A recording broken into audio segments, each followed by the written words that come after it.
오늘은 부활주일입니다. 그래서 창세기 강해를 잠깐 멈추고 요한복음 5장 말씀을 중심으로 생명의 부활, 심판의 부활이라는 설교를 좀 여러분과 나누고자 합니다. 우리가 읽은 요한복음 5장 19절 이하는 예수님께서 안식일에 그 병자를 고쳐주시는 사건, 그리고 그 이후에 나누시는 대화의 한 일부분입니다. 유대인들이 예수님을 죽이려고 했습니다. 왜냐하면 안식일을 처음에는 범했고 안식일에 이제 일을 한 거죠. 사람을 고치는 일을 했다는 거예요. 또 자기가 하나님 아버지와 동등하다라고 얘기했기 때문에 신성모독으로 유대인들이 죽이려 했습니다. 그리고 나서 오늘 본문의 말씀을 예수님께서 말씀하시는데 거기에는 이 부활에 대한 말씀뿐만 아니라 성부와 성자가 같다. 그 질서상으로는 성자 예수님이 성부 하나님을 섬기는 것처럼 보이지만 동등한 하나님이시다라는 것이 오늘 본문에 나와 있죠. 또 영생에 대한 말씀, 또 마지막 날에 대한 말씀, 이 요한복음 5장 19절부터 29절에는 참 놀라운 진리들이 많이 담겨 있습니다. 그러나 오늘은 부활주일이므로 우리가 이 부활에 대해서 한번 좀 초점을 맞추어서 오늘 말씀을 좀 살펴보기를 원합니다. 먼저 이 본문에는 이 두 가지 부활이 나와 있어요. 그리고 그 두 번째 부활에 또 두 가지 부활이 나와 있습니다.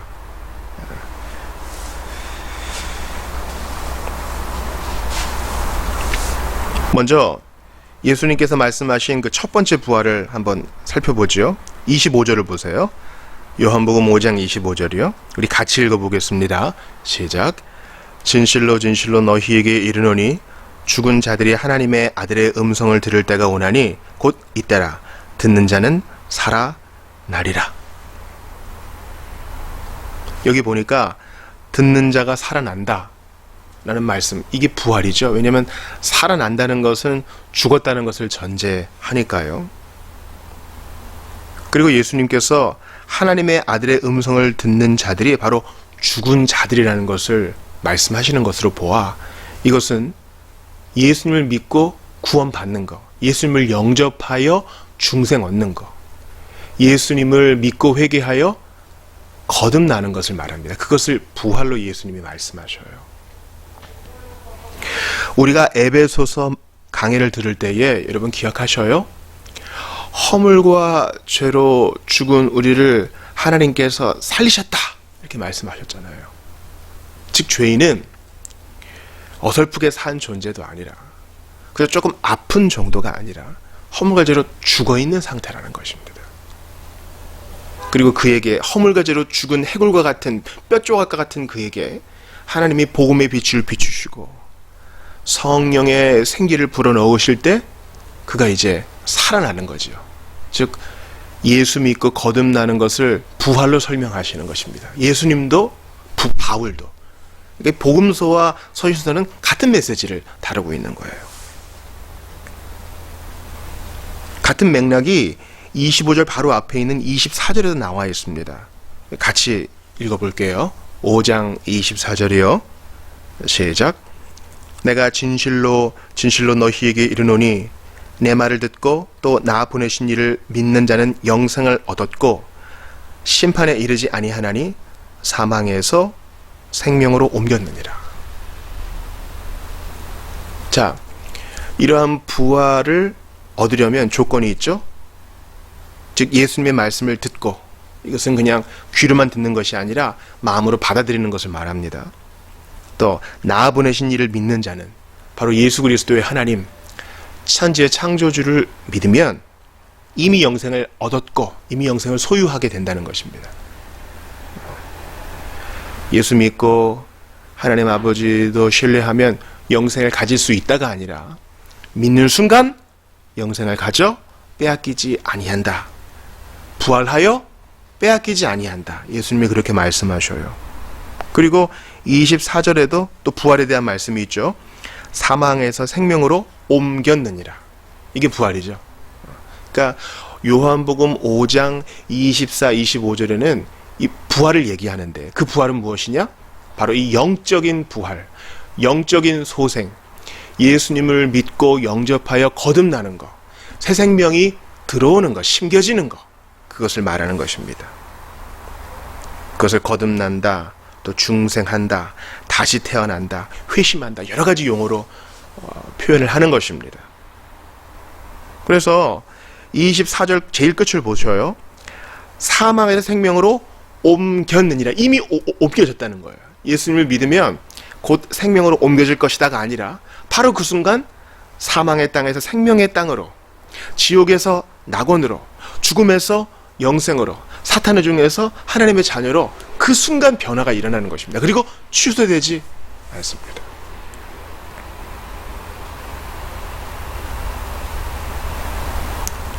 이러한 부활을 예수님은 계속 이 본문 안에서 반복하셔요. 여러분 그 위에 21절을 한번 보시겠어요? 21절. 요한복음 5장 21절 우리 같이 읽어봐요. 시작. 아버지께서 죽은 자들을 일으켜 살리심같이 아들도 자기가 원하는 자들을 살리느니라. 이게 과연 예수 믿고 영적인 부활을 말하는지, 즉 이 거듭남을 말하는지, 마지막 날의 몸의 부활을 말하는지 확실치 않을 수 있지만 이 본문 역시 21절 역시 아들도 자기가 원하는 자들을 살리느니라. 영적인 거듭남이 바로 이 부활로 설명될 수 있음을 21절도 어렴풋이 보여줍니다. 바로 그 윗절도 보실까요? 5장 20절이요. 아버지께서 아들을 사랑하사 자기가 행하시는 것을 다 아들에게 보이시고 또 그보다 더 큰 일을 보이사 너희로 놀랍게 여기게 하시리라. 이 큰 일, 이게 뭐예요? 허물과 죄로 죽었던 자가 예수 믿고 사망에서 생명으로 옮겨 부활하는 거. 이게 바로 첫 번째 부활을 말하는 것입니다.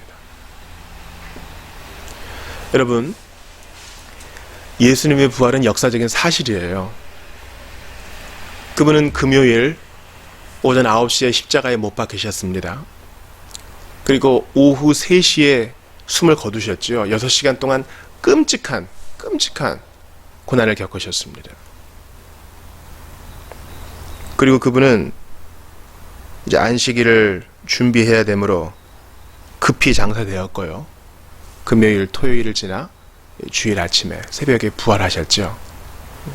몸의 부활입니다. 그것은 확실한 역사적 사실입니다. 세상의 문헌들도 그것을 고증합니다. 우리 예수님의 몸의 부활이 분명한 사실인 것처럼, 잘 들으세요, 우리 예수님의 부활이 역사적 사실이고 부인할 수 없는 진리인 것처럼 우리가 예수를 믿을 때 영적으로 부활하여 사망에서 생명으로 옮겨지게 되는 것도 분명한 진리입니다. 우리 예수님이 무덤에서 부활하사 많은 증인에게 자신을 드러내사 이 부활이 진짜다라는 것을 알려주셨죠. 마찬가지로 우리가 회개하고 예수님을 믿을 때에 사탄의 졸개에서 하나님의 자녀로 변화된다는 것도 분명한 사실입니다. 그러므로 예수님 믿는 것을 부활의 관점으로 바라보세요. 다시 산, 새롭게 시작되는 인생.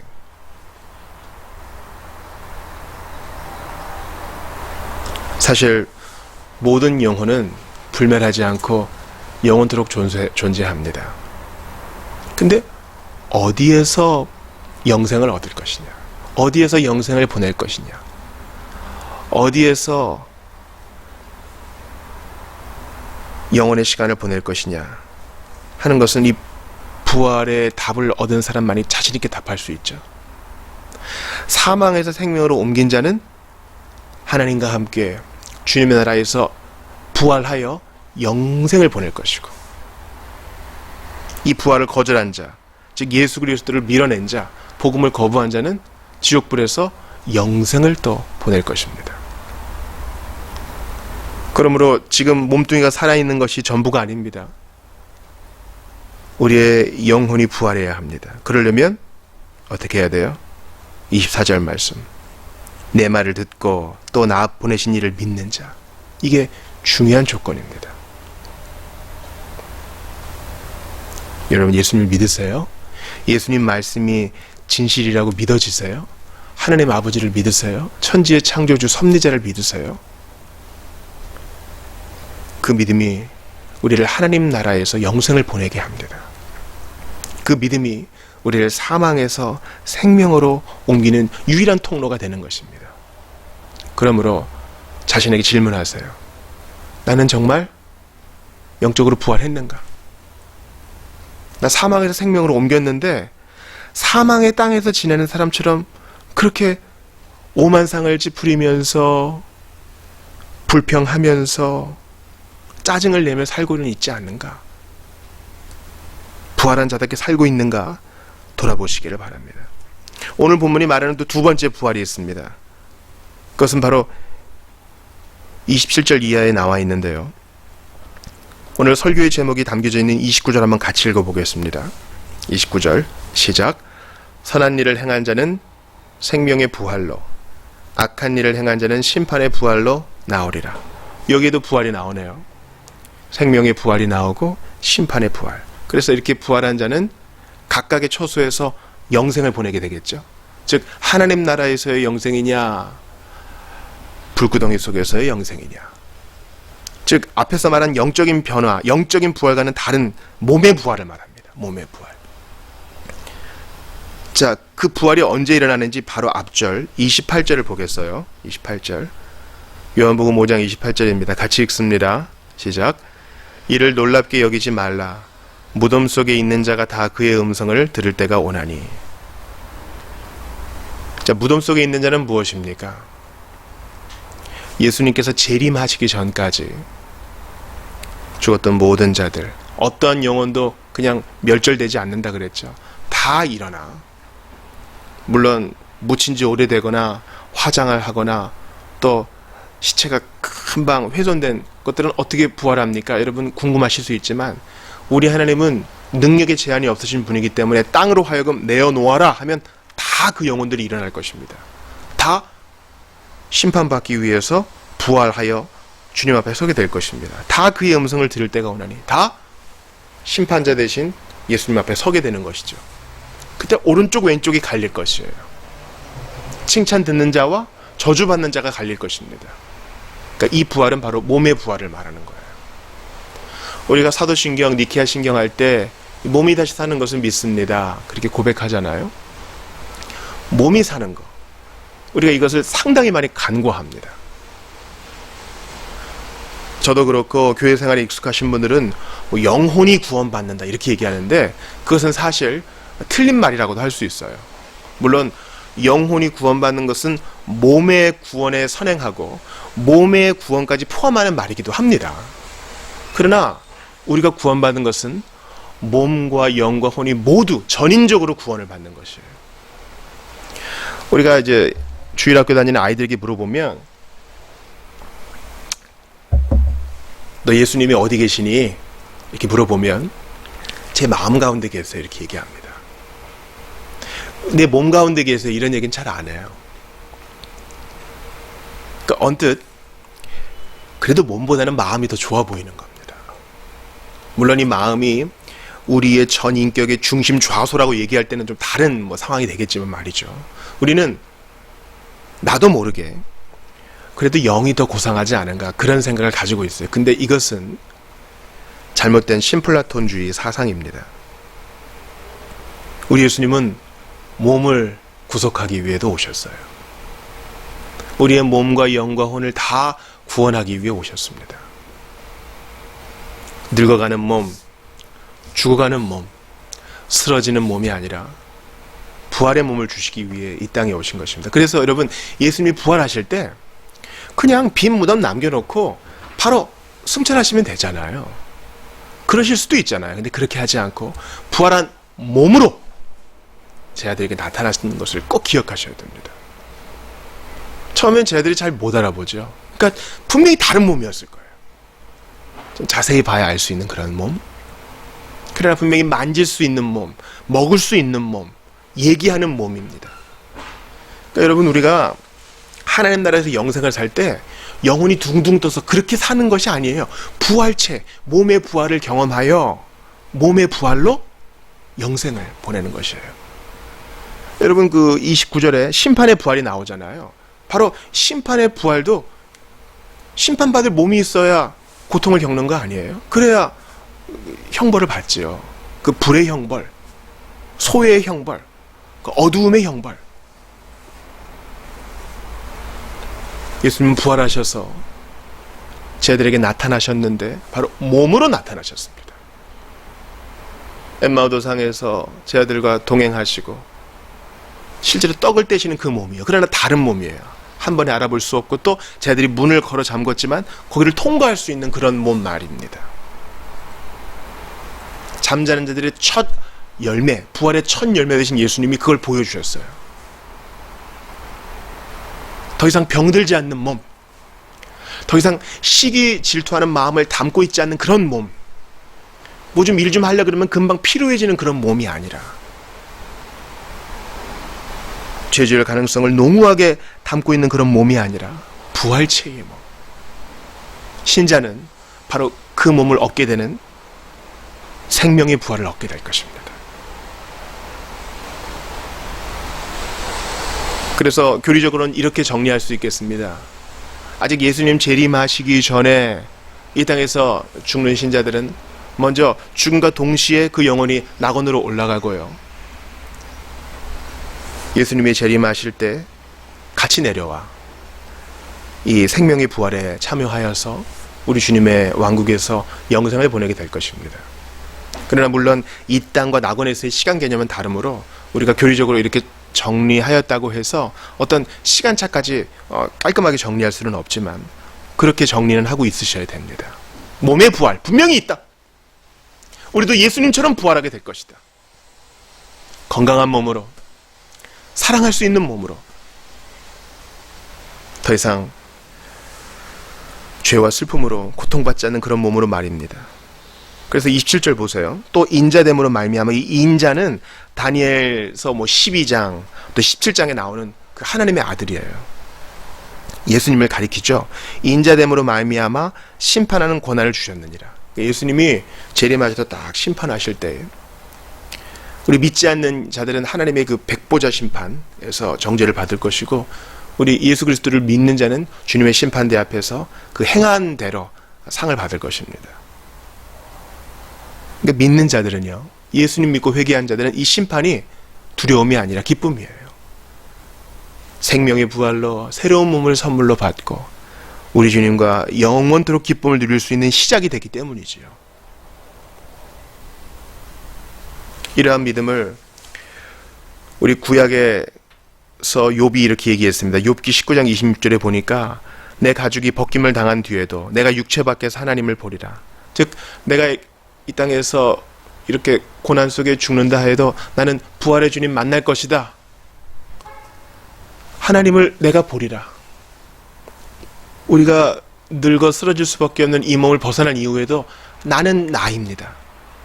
우리의 그 자각하는 것, 우리 자신을 자각하는 것은 절대로 없어지지 아니하고 우리는 계속 연속선상에서 주님 앞에 가게 될 것입니다. 그리고 때가 되면 생명의 부활을 경험하여 새로운 몸, 부활의 몸을 받게 되어 주님과 영생을 보내게 될 것입니다. 우리 오늘 예배 전에 고린도전서 15장을 봤는데요. 다시 한번 고린도전서 15장을 한번 펴보시겠어요?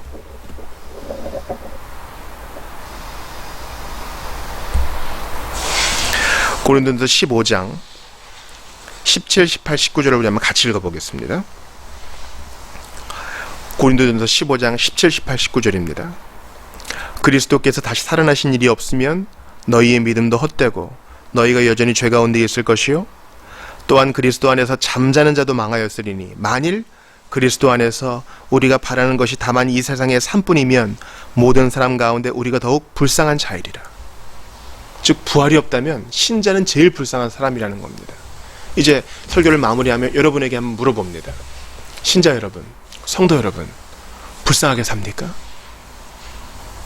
분명히 생명의 부활도 보장받았고 믿고 회개함으로 영혼의 부활도 이미 경험하며 살고 있는데 불쌍하게 삽니까? 비참하게 삽니까? 누리지 못하고 삽니까? 하나님을 즐거워하지 못하고 삽니까? 그럼 문제가 있는 거예요. 왜 부활이 현실이 되지 못합니까? 부활을 선물로 받은 자로서 왜 그것을 누리지 못합니까? 그럼 마귀만 기뻐할 일입니다. 이 땅에서 아무리 험한 일을 당한다 할지라도 우리는 부활을 보증받은 사람이기 때문에, 또 현재적인 부활을 경험하는 사람이기 때문에 낙심할 이유가 없는 거예요. 논리적으로. 만약에 우리가 이미 부활을 경험하는 자로서, 또 몸의 부활, 생명의 부활을 보증받은 사람인데도 불구하고 낙심하며 불쌍하게 산다면 그것은 하나님께 영광을 돌리는 길이 아닙니다. 신자 여러분, 꼭 마음에 새기세요. 우리가 더욱 불쌍한 자이리라. 부활이 없어서 그렇게 불쌍한 자가 되는 것처럼 사는 일이 있어서는 안 되겠습니다. 이 설교를 들으시는 분 중에 이게 뭐야? 예수는 뭐고 부활은 뭐고 영생은 뭐고 이거 다 무슨 말이야? 감이 오지 않으시는 분들에게 마지막으로 권면을 드립니다. 여러분은 거듭나야 됩니다. 그래야 심판받지 않습니다. 죄인이 아닌 사람은 없거든요. 우리 마음이 다 죄나무예요. 행동 몇 가지 수정해서 될 일이 아닙니다. 여러분은 거듭나야 돼요. 회개해야 돼요. 죄를 인정하고 하나님의 아들 예수를 믿어야 됩니다. 안 그러면 심판을 받아 영원한 고통, 지옥의 불구덩이에서 평생을 보내야 됩니다. 아직 안 죽었다고요? 아니요. 지옥 같은 삶이 있잖아요. 신자들은 이 땅을 살면서 천국을 맛보지만 예수님을 거부한 자들은 이 땅을 살면서 지옥을 계속 맛봐요. 지옥의 고통이 실제로 우리 주변에 있잖아요. 그러므로 이 지옥의 고통 피하기 위하여 이 지옥 같은 인생의 해결자가 되시는 예수를 믿어야 됩니다. 요한복음 5장 24절을 보세요. 내 말을 듣고 또 나 보내신 이를 믿는 자는 영생을 얻었고. 예수님을 믿어야 됩니다. 예수님을 믿으면 사망에서 생명으로 옮겨지고 생명의 부활을 보장받으며 모든 죄가 씻겨진과 동시에 하나님의 자녀로 용납받는 것입니다. 따라서 오늘 이 부활의 메시지는 우리에게 기쁨이 됩니다. 우리에게 도전이 됩니다. 우리에게 소망이 됩니다. 이 땅의 일들이 초기와 같을 뿐임을 알려주는 것입니다. 이 땅에서의 삶은 짧으면 70, 길면 80이지만 영혼의 삶이 있잖아요. 그 영원한 삶에 비해 볼 때 이 땅에서의 일들은 작은 것이요, 기간도 짧은 것이죠. 모든 것을 거시적으로 보게 해주고 상대적으로 보게 해주는 예수님의 부활, 이 땅에서 가장 불쌍하게 사셨지만 또 그렇게 보였지만 영광스럽게 부활하사 심판주로 계시는 예수님은 오늘도 우리에게 말씀하십니다. 너 부활을 믿느냐? 너 영적으로 부활했느냐? 너 나를 믿느냐? 너 나를 신뢰하느냐? 오늘 부활절을 맞아 자신의 신앙을 돌아보고 나의 인생 전체를 돌아보아 난 정말 부활을 가지고 있는가 돌아보시고 속히 회개하시고 돌이키시는 여러분들 다 되시기를 바랍니다. 우리 한번 오늘 주신 말씀을 좀 기억하면서 같이 기도합시다. 기도할 줄 모르시는 분들은요, 예수님 나 기도할 줄 모릅니다. 그러나 날 좀 도와주세요. 그렇게 기도하셔도 돼요. 또한 오늘 본문 말씀을 붙들면서 나 부활 능력, 그 능력으로 살고 싶습니다. 부활 없는 자처럼 불쌍하게 살고 싶지 않습니다. 예수님 나를 도와달라고 주신 말씀 붙들고 좀 같이 기도합시다. 아버지, 간절히 기도합니다. 기도하오니 함께 하시옵소서. 주옵소서.